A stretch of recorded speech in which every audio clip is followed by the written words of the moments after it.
আসসালামু আলাইকুম। সবাইকে শুভেচ্ছা জানাচ্ছি।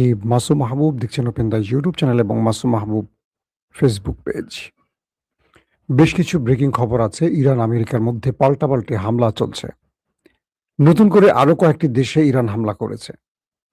ইরানের ভেতরে আমেরিকা আক্রমণ করে প্রায় ১০,০০০ মানুষকে পানি বঞ্চিত করছে। পাশাপাশি ইরান বলছে আগামী ৩ দিনের মধ্যে আমেরিকার কাঁপন ছুটিয়ে ছাড়বে তারা। অর্থাৎ স্পেশাল কোনো অ্যাটাকে যাচ্ছে ইরান। কি হতে পারে সেটা? পাশাপাশি ইসরায়েল এবং আমেরিকা ইরানের মধ্যে ভয়ঙ্কর কোনো মিসাইল অ্যাটাকের পরিকল্পনা করছে। ট্রাম্প পুরো ইউরোপ থেকে তার অস্ত্র, জাহাজ যা আছে সব মধ্যপ্রাচ্যের দিকে টেনে আনছে। অর্থাৎ বড় একটা যুদ্ধ লেগে যাচ্ছে। কনফার্ম। দর্শক, চলুন আপনাদেরকে একটা করে আমি গুরুত্বপূর্ণ খবরগুলো দেওয়ার চেষ্টা করছি। আজকের প্রধান যে খবরটি জানা গেছে সেটি হলো মার্কিন হামলায় প্রায় ১০,০০০ মানুষ এখন পানিবিহীন রয়েছে ইরানে। কুয়েতে পানি সরবরাহ কেন্দ্রে পাল্টা জবাব দিয়েছে হামলা করে ইরান। ইরানের জাতীয় পানি সরবরাহকারী সংস্থা জানিয়েছে রাতভর মার্কিন হামলার পর ২০টি গ্রামে প্রায় ১০,০০০ মানুষ পানিবিহীন অবস্থায় রয়েছে। তার মানে মানুষের যে মৌলিক অধিকার বা মানুষের যে মানবিক অধিকার পানি, বেসামরিক মানুষের সেই পানির শোধনাগারগুলো যেখানে পানি রিফিলিং করা হয়, সেই টার্গেটগুলোতে আমেরিকা এখন হামলা করছে। পৃথিবীর কেউ তাদেরকে প্রশ্ন করবে এটা যুদ্ধ, মানে এটা যুদ্ধ অপরাধ কিনা? এটা মানবতাবিহীন কিনা? মানবতা বিরোধী কিনা? এটা সভ্যতার অংশ কিনা? এক বাহিনী আরেক বাহিনীর সাথে লড়াই করবে, সামরিক কেন্দ্র টু সামরিক, অর্থাৎ আর্মস বাহিনী একে অপরের আক্রমণ করবে। কিন্তু ইরানের সাথে না পেরে উঠে আমেরিকা যে ইরানের সাথে আর পারছে না বা আমেরিকা যে ইরানের কাছে পরাজিত হয়ে গেছে এটা মোটামুটি কনফার্ম। এখন তাই তারা এমন কিছু করতে চায় যেটা তাদের মনের জেদ মেটাতে, অথবা তারা ইরানের সিভিলিয়ানদের ক্ষতি করতে চায়। কারণ আমেরিকার এখানে একটা বেনিফিট আছে, সেটা হলো ইরান যে অ্যাটাকগুলো করছে মধ্যপ্রাচ্যে মার্কিন ঘাঁটিকে লক্ষ্য করে। ইরানের অ্যাটাক আমেরিকায় যাচ্ছে না, স্বয়ং আমেরিকার মধ্যে যাচ্ছে না। কিন্তু আমেরিকা যে অ্যাটাকগুলো করছে এই অ্যাটাকগুলো স্বয়ং ইরানের মধ্যে পড়ছে। তাই আমেরিকার জন্য মানে সুযোগটা হলো যে তারা সিভিলিয়ানদের, সাধারণ ইরানিদের হত্যা করতে পারছে। আর যেহেতু ইরান কখনো সাধারণ মানুষকে হত্যা করবে না, ইসলামী প্রজাতন্ত্রের এটা হলো একটা কনসেপ্ট।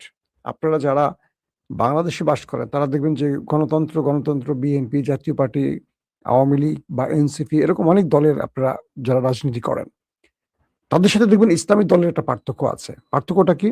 ইসলামী দল কখনো অন-ইসলামিক কাজ করতে চায় না। করে না একেবারে তা বলব না। আর কুরাজনীতির মারপ্যাঁচে অনেক সময় করতে হয় টুকটাক। কিন্তু এই রাজনৈতিক দলগুলোর দেখবেন যে কোনো ইসলামিক ব্যাপার নাই। এরা ক্ষমতা জেতার জন্য সব করে। কিন্তু ইসলামী দলগুলো অনেক হিসেব নিকেশ করে এগুতে হয়। কারণ তারা আল্লাহর সন্তুষ্টির জন্য রাজনীতিটা করে। তো ইরানের ব্যাপারটা হলো ইরান কোনো সিভিলিয়ান স্ট্রাকচারে অ্যাটাক করে না। কোনো সিভিলিয়ানদের মারতে চায় না। ইরান তাদেরকে যারা আক্রমণ করছে শত্রু, সেই শত্রুর ঘাঁটিকে শুধু লক্ষ্য করছে। কিন্তু আমেরিকা এবার ইরানের মানুষকে বিদ্যুৎ ব্যবস্থা ধ্বংস করে দিতে চাচ্ছে, পানিবিহীন মানুষকে মারতে চাচ্ছে, বিভিন্ন রকম হাসপাতাল টার্গেট করছে, মাদ্রাসা, মসজিদ টার্গেট করছে। এটা কোনো সভ্যতার অংশ হয় না। এই আক্রমণগুলো প্রমাণ করে আমেরিকা ইরানে হেরে গেছে। তো মার্কিন হামলা সর্বশেষ দফার পর, মানে মার্কিন যে সর্বশেষ হামলা হয়েছে, ইরানের সেনাবাহিনী তার জবাব দিয়েছে। তারা বাহরাইনে, জর্দানে, কুয়েতে মার্কিন স্থাপনায় হামলা চালিয়েছে এবং কুয়েত জানিয়েছে ইরানের এক হামলার পর একটি বিদ্যুৎ ও লবণাক্ত পানি পরিশোধন কেন্দ্রে আগুন লেগে গেছে। অর্থাৎ ইরান এবার কুয়েতের মধ্যে তাদের বিদ্যুৎ ব্যবস্থায় আক্রমণ চালিয়েছে প্রতিশোধ হিসেবে। কারণ কুয়েত থেকে যে আক্রমণটি হয়েছে সেটা ইরানের বিদ্যুৎ কেন্দ্রে অ্যাটাক করেছে। পাশাপাশি সমুদ্রের লবণ পানিকে পরিশুদ্ধ করে মিষ্টি পানিতে রূপ দেওয়ার যে পানি শোধনাগারটি আছে, পরিশোধন কেন্দ্রটি আছে, সেটাতে হামলা করেছে ইরান। কারণ ইরান বলছে আগে যে তুমি আমার যেখানে হামলা করবে আমি তোমার সেখানেই হামলা করব। ঠিক একইভাবে সেই কুয়েতের পানি শোধন কেন্দ্রতে আগুন লেগে যায় ইরানের হামলায়। এর আগে মার্কিন সেন্ট্রাল কমান্ড সেন্টকম জানিয়েছে যে তারা ইরানের উপর টানা ৭ম রাতের হামলা সম্পন্ন করেছে। যেখানে দেশটির নজরদারি কেন্দ্র, রাডার সিস্টেম আর কি, সামরিক রসদ, অবকাঠামো, ভূগর্ভস্থ অস্ত্রাগার এবং সামুদ্রিক সক্ষমতায় আঘাত হানতে যুদ্ধ বিমান আকাশ ড্রোন ও যুদ্ধ জাহাজ ব্যবহার করা হয়েছে। অর্থাৎ ইরানের যে গুরুত্বপূর্ণ জায়গাগুলো আছে, সেন্টকম জানিয়েছে তারা ইরানের উপর টানা সপ্তমবার আঘাত করেছে। সেই আঘাতে দেশটির নজরদারি কেন্দ্র ধ্বংস করেছে, সামরিক রসদ অবকাঠামো ধ্বংস করেছে, ভূগর্ভস্থ অস্ত্রাগার ধ্বংস করেছে এবং সামুদ্রিক সক্ষমতা, যেখান থেকে সমুদ্রে ইরান লড়াই করে, তার কেন্দ্রে আক্রমণ করে যুদ্ধ জাহাজ যেখান থেকে মোকাবেলা করে ইরান বা কন্ট্রোল করে, সেই জায়গাগুলোকে ধ্বংস করেছে। ইরানের রাষ্ট্রীয় গণমাধ্যম জানিয়েছে হরমুজ প্রণালীর সীমান্তবর্তী হরমুজগান প্রদেশ হামলায় অন্তত 3 জন নিহত ও 8 জন আহত হয়েছে। মার্কিন সেন্ট্রাল কমান্ড জানিয়েছে আন্তর্জাতিক জলপথে মাইন বিস্ফোরণে প্রণালীতে 2টি তেল ট্যাঙ্কার ধ্বংস হয়ে যাওয়ার বিষয়ে ইরানের বিপ্লবী গার্ড বাহিনীকে দাবি, যে অভিযোগটি উঠছে সেটি ইরানের বিপ্লবী গার্ড বাহিনী মিথ্যা অস্বীকার করেছে। আচ্ছা, এখানে বলছে যে দুঃখিত, তথ্যটা একটু পেঁচানো, দাঁড়ান।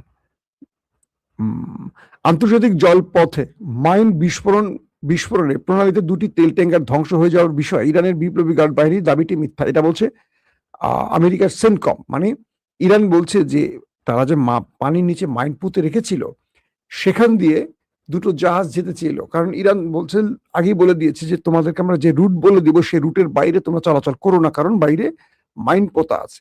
তো সেই অঞ্চল দিয়ে 2টো জাহাজ চলাচলের সময় বিস্ফোরিত হয়ে 2টো জাহাজ ধ্বংস হয়, এটা ইরান দাবি করছে। আর সেন্টকম বলছে না এটা মিথ্যা। কারণটা কি হলো, সেন্টকম বা আমেরিকা চাচ্ছে যে আমেরিকার পথ ধরে বাকি জাহাজগুলো যাক, আর ইরান চায় ইরানের পথ ধরে যাক, তাই একে অপরে এই অভিযোগগুলো করছে। দর্শক, আরেকটি জায়গায় দক্ষিণ ইরানের হরমুজগান প্রদেশে সাম্প্রতিক মার্কিন হামলায় প্রায় 7 থেকে 8 জন নিহত হয়েছে, যাদের সবাই বেসামরিক নাগরিক ছিলেন বলে প্রদেশটির পক্ষ থেকে জানানো হয়েছে। প্রতিবেদনে আরো বলা হয়, হামলাগুলো গত 2 রাতে সংঘটিত হয়েছে, যার মধ্যে একটি মার্কিন হামলায় প্রদেশের একটি সেতুকে লক্ষ্যবস্তু করা হয়। এতে 2টি পরিবার, পারিবারিক গাড়ি, ব্যক্তিগত মানুষ যারা, তাদের নিজের গাড়িতে হামলাটা হয় এবং 6 জন নিহত হয়। বন্দর আব্বাসের তাপ্পে আল্লাহ আকবর মহল্লাতেও এই দুর্ঘটনা ঘটে। এতে একজন মহিলা নিহত হন এবং 1 বছরের একটি শিশু অঙ্গহানি হয়। স্টেশনগুলোতে জ্বালানি সরবরাহকারী একজন চালক আগুনে পুড়ে নিহত হয়েছে। আরেকটি খবরে বলা হয়েছে, বু শহরে রাজনৈতিক ও সামাজিক বিষয়ের উপর তাদের যে গভর্নর এহসান জাহানিয়ান ইরানের ইসলামিক রিপাবলিক নিউজ এজেন্সিকে জানিয়েছে যে মার্কিন বাহিনী দাশতি কাউন্টির এলাকায় ব্যাপক হামলা চালিয়েছে। এই হামলার ফলে সৃষ্ট বিস্ফোরণে কোনো হতাহতের ঘটনা ঘটেনি, তবে সেখানে ব্যাপক ধ্বংসলীলা চালিয়েছে মার্কিন স্ট্রাইকগুলো। দর্শক, আমরা একটু নজর দিতে চাই আরো কয়েকটা গুরুত্বপূর্ণ খবরে। তার আগে আপনাদের একটা বিষয় তুলে রাখি, সেটা হলো যে গত রাতে আমেরিকা যে আক্রমণ করেছে ইরানের উপর, ইরান তার পাল্টা জবাবটা কিন্তু খুব বড় আকারে দিয়েছে। সেই পাল্টা জবাবে বলা হচ্ছে যে ইরান নতুন করে সৌদি আরবের মার্কিন ঘাঁটিকে লক্ষ্য করে অ্যাটাক করেছে। গত কয়েকদিনে 6টি দেশে আক্রমণের খবর আমরা আপনাদেরকে দিয়েছিলাম, এর মধ্যে সৌদি আরব দেশটি বাদ ছিল। কালকে রাতে ইরান যে আক্রমণটি করেছে, সেখানে আবার সৌদি আরবকেও আক্রান্ত করেছে তারা, এবং বলা হচ্ছে যে সৌদি আরব শুধু নয়, তারা আরব আমিরাতেও অ্যাটাক করেছে এবং সৌদি আরবে মার্কিন যে ঘাঁটি আছে সেখানে আক্রমণ হয়েছে। সব মিলে আমরা বলে দিতে পারি এখন কয়টা দেশে আক্রমণ হয়েছে: 1, কুয়েত, কাতার, বাহরাইন, জর্দান, আরব আমিরাত, সৌদি আরব এবং সিরিয়া। জর্দানের নাম বলছি তো নাকি? তো মোট 7 থেকে 8টি দেশ ইতিমধ্যে ইরান আক্রমণ করে ফেলেছে। অন্য আরেকটি খবরে বলছে, আইআরজিসির একটি বিবৃতি বলছে যে গতকাল থেকে আমেরিকা নতুন পন্থা অবলম্বন করেছে এবং সামরিক সংঘর্ষে নিজেদের পরাজয় ঢাকতে তারা এখন যুদ্ধাপরাধ করছে, এটা ইরানের আইআরজিসি বলছে। আমেরিকা এখন হাসপাতাল, সেতু, রেলপথ, বিমানবন্দর, টেলিযোগাযোগ কেন্দ্র এবং জাতীয় স্থাপনা, যেগুলো বেসামরিক জাতীয় স্থাপনা রয়েছে, যেগুলো বেসামরিক, সেখানে হামলা চালিয়ে ব্যাপক নাগরিকদের হত্যায় মেতে উঠেছে। যেহেতু কোনো আন্তর্জাতিক সংস্থা মার্কিন বর্বরতা মেনে নিতে রাজি নয়, তাই আগ্রাসনের উপযুক্ত জবাব দেওয়া ছাড়া ইরানের আর কোনো উপায় নেই বলে জানিয়েছে আইআরজিসি। আইআরজিসি বলছে, ওয়াশিংটনকে তার অসম্মানজনক পন্থা পরিবর্তনের সুযোগ দেওয়ার জন্য আপাতত তারা তাদের রাতভর হামলায় সামরিক লক্ষ্যবস্তুতে সীমাবদ্ধ রেখেছে, যার মধ্যে রয়েছে কুয়েতের আরিফজান স্থল বাহিনীর রসদ কেন্দ্রে মার্কিন সেনা সমাবেশে হামলা, আলী আল সালিম বিমান ঘাঁটির একটি রাডার ধ্বংস করা এবং একটি অস্ত্র রক্ষণাবেক্ষণ হ্যাঙ্গার ও ড্রোন আশ্রয় কেন্দ্রগুলো গুড়িয়ে দেওয়া হয়েছে। আইআরজিসি বিবৃতিতে আরো বলা হয়েছে, যেসব দেশ আগ্রাসী মার্কিন সামরিক বাহিনীকে আশ্রয় দিয়েছে এবং ইরানের উপর হামলার জন্য আগ্রাসী অপরাধীদের হাতে নিজেদের ভূমি তুলে দিয়েছে, তাদের অনুরূপ জবাবের জন্য প্রস্তুত থাকা উচিত এবং নিজেদের নাগরিকদের জীবন রক্ষা করতে সম্ভাব্য লক্ষ্যবস্তু থেকে তাদের সরিয়ে নিতে বেসামরিক প্রতিরক্ষা ইউনিটগুলোকে সক্রিয় করা উচিত। আইআরজিসির এই বক্তব্যটি স্পষ্ট। আইআরজিসি বলছে, যেসব দেশ ব্যবহার করে আমেরিকা আমাদের উপর আক্রমণ করছে, সেই সব দেশের জনগণকে এখন বুঝতে হবে যে তারা পাল্টা আঘাতের জন্য প্রস্তুত থাকা উচিত, কারণ ইরান এখন সেই সব দেশগুলোতে আক্রমণ করা শুরু করে দিয়েছে। সৌদি আরবে আক্রমণ মানে বুঝতে পারছেন, এতদিন সৌদি আরব চুপ ছিল। সেই সৌদি আরবের মার্কিন ঘাঁটিকে কিন্তু লক্ষ্য করেছে কাল রাতে ইরান। আরব আমিরাত সেম কাজটি করেছে। বাহরাইনকে তো মোটামুটি একদম নাড়িয়ে দিয়েছে। অন্যদিকে জর্দান, কুয়েত, কাতার, কুয়েতে এখন পর্যন্ত অনেকগুলো শহরে জরুরি অবস্থা জারি করা। মানেটা হলো কি, ইরানের হামলায় বড় মাপের ক্ষয়ক্ষতির খবর এখন আসছে। ইরানের লেটেস্ট যে বক্তব্য, সেই বক্তব্যে তারা বলছে যে প্রচুর মার্কিন সেনা তারা ওপারে পাঠিয়েছে। এটা ইরানের গণমাধ্যম দাবি করে বলছে যে তারা প্রচুর সংখ্যক মার্কিন সেনাকে ওপারে পাঠিয়েছে। এখন একটি বিষয় আমাদের উল্লেখ করতে হবে, আমেরিকা স্বীকার করছে না, তবে মিডল ইস্টের কিছু পত্রিকা বা কিছু অনলাইন ভার্সন বলছে 14 থেকে 20 জন মার্কিন সেনার নিহতের খবর পাওয়া গেছে। তবে ইরান বলছে এই সংখ্যাটা আরো অনেক বেশি। ইরানের মহসিন রেজাই, তিনি হলেন সুপ্রিম লিডার মুস্তফা খামেনির উপদেষ্টা। মহসিন রেজাই আমেরিকাকে 3 দিন সময় বেঁধে দিয়েছেন। বলছেন, আমেরিকা, তোমাদেরকে 3 দিন সময় বেঁধে দিলাম, যদি তোমরা এই হামলা বন্ধ না করো তবে ইরান তার সবচেয়ে ভয়ঙ্কর মিসাইলগুলো ব্যবহার করতে যাচ্ছে, যার পর ইরান আর কোনো শান্তি চুক্তি বা সিজ ফায়ার, যুদ্ধবিরতি আর মানবে না। ইরান তার সর্বশেষ লক্ষ্যে পৌঁছানোর জন্য যেটা করা সেটা করবে। এই মহসিন রেজাই হলেন সুপ্রিম লিডারের উপদেষ্টা। তার মানে সুপ্রিম লিডারের বার্তা তিনি বহন করছেন এবং তিনি স্পষ্ট ইরানের গণমাধ্যমকে বক্তব্যটি দিয়ে বলেছেন, আগামী 3 দিন আমরা সময় বেঁধে দিলাম, যদি ইরানের কোনো বেসামরিক স্থাপনায় আবারও হামলা করে আমেরিকা, তাহলে ইরান তার লিমিট ক্রস করবে, অর্থাৎ ইরান যে লিমিটে এখন আছে সেখান থেকে ইরান বেরিয়ে আসবে। পাশাপাশি তিনি অভিযোগ করছেন এবং বলছেন যে আমেরিকা এবং ইসরায়েল তারা কোনো ভয়ঙ্কর আক্রমণের পরিকল্পনা তৈরি করছে, ভয়ঙ্কর মিসাইল ব্যবহারের পরিকল্পনা করছে, এটি ধারণা করা হচ্ছে। পাশাপাশি তিনি বলছেন যে ইউরোপ থেকে আমেরিকার প্রচুর সেনা, এটা মিডল ইস্টের একটা গণমাধ্যম বলছে যে আমেরিকা ইরানের সাথে আর পেরে উঠছে না এবং মধ্যপ্রাচ্যে যে দেশগুলোতে আমেরিকান ঘাঁটি আছে, যে ঘাঁটিগুলোতে ইরানের এত ব্যাপক অ্যাটাক হয়েছে, তাদের রাডার সিস্টেম, তাদের প্রতিরক্ষা সিস্টেম, তাদের মিসাইল স্টোরেজ, তাদের ড্রোন এবং যুদ্ধবিমান হ্যাঙ্গার একটার পর একটা ধ্বংস হয়েছে, তাদের নজরদারি কেন্দ্রগুলো ধ্বংস করে ফেলেছে। এবং ইরান বলছে বাহরাইনে, জর্দানে, কুয়েতে, কাতারে প্রচুর সংখ্যক মার্কিন সেনাকে তারা ওপারে পাঠাতে পেরেছে এবং প্রচুর সংখ্যক হাসপাতালে ভর্তি আছে। যদিও কালকে কুয়েতের এক টেলিভিশনের নিউজে দেখা গেছে কুয়েতি সেনারা হাসপাতালে ভর্তি, যদিও আমেরিকান সেনাদের ছবি মানে তারা সঙ্গত কারণে দেখাচ্ছেন না, কৌশল ধরে রাখার জন্য দেখাচ্ছেন না। তবে আরবের বেশ কিছু গণমাধ্যম বলছে যে প্রচুর মার্কিন সেনাদের অ্যাম্বুলেন্সে করে হাসপাতালে নিতে দেখা গেছে। এই ব্যাপারে আমেরিকা কোনো মন্তব্য করেনি। এখন আমেরিকা শেষ যুদ্ধে অবতীর্ণ হচ্ছে এবং এটি একটি বড় মাপের, বলবো যে ফুল স্কেল যুদ্ধ যেটাকে আমরা বলতে পারি। ইউরোপ থেকে এবং আশপাশে যে দেশগুলোতে আমেরিকার ঘাঁটি রয়েছে সেখান থেকে তারা প্রতিরক্ষা ব্যবস্থা, যুদ্ধ বিমান, সৈন্য, মিসাইল, অন্যান্য অস্ত্র দ্রুত মধ্যপ্রাচ্যে আনছে এখন আমেরিকা। প্রতিদিনই মধ্যপ্রাচ্যের চারপাশের দেশগুলো থেকে আমেরিকা তাদের অন্যান্য ঘাঁটি থেকে এই অস্ত্রগুলো আনছে ইরানের বিরুদ্ধে লড়াই করতে, কারণ প্রতিদিন এখন লড়াই হচ্ছে। ইরান যেভাবে আক্রমণ করছে, আমেরিকা সেই আক্রমণ মোকাবেলা করতে পারছে না। আমেরিকা সবচেয়ে বেশি আপসেট অন্য একটি বিষয়, সেটি হলো ইরান এখন যে টাইপের মিসাইলগুলো মারছে বা ড্রোনগুলো মারছে, বিশেষ করে শাহেদ 149, এই যে আত্মঘাতী ড্রোনগুলো, এগুলো বিভিন্ন টাইপের মিসাইল এখন বহন করছে। পূর্বের চেয়ে ইরানের বর্তমান অ্যাটাকগুলো আরো বেশি কি বলবো, কার্যকরী। আমেরিকা এখন ইন্টারসেপ্ট করতে পারছে কম।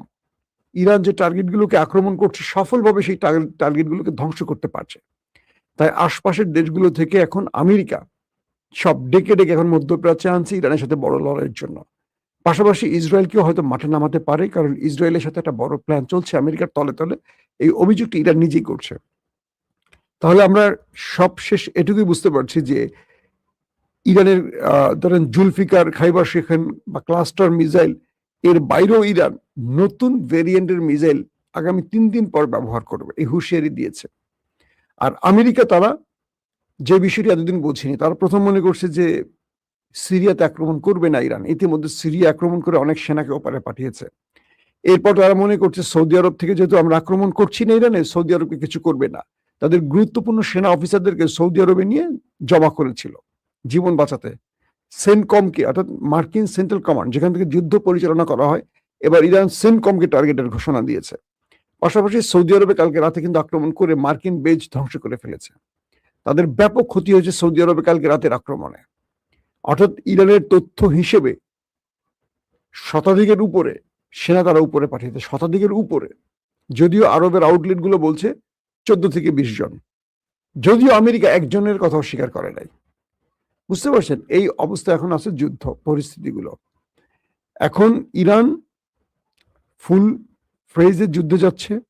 আমেরিকা এখন এখান থেকে আসলে আর বেরিয়ে যেতে পারছে না, কারণ বেরিয়ে যাওয়া মানে ইরানের কাছে বশ্যতা স্বীকার করা। আবার ইরান যদি আমেরিকার কাছে নত হয় তাহলে ইরানের উপর পুরো চাপটা তৈরি করবে, একটা দুইটা না, পুরো ইরানকে কবজায় নিয়ে যাবে আমেরিকা।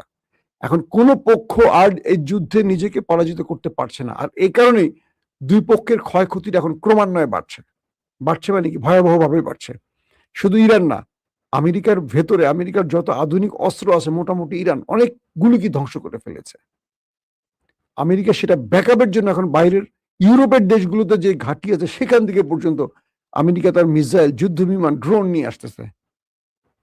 এই হলো যুদ্ধের সর্বশেষ অবস্থা। দর্শক, আজকে আমি চেষ্টা করব রাতে আবার আপনাদেরকে আরো আপডেট খবর দেওয়ার জন্য। সেই পর্যন্ত প্রত্যেকে ভালো থাকবেন। আল্লাহ হাফেজ।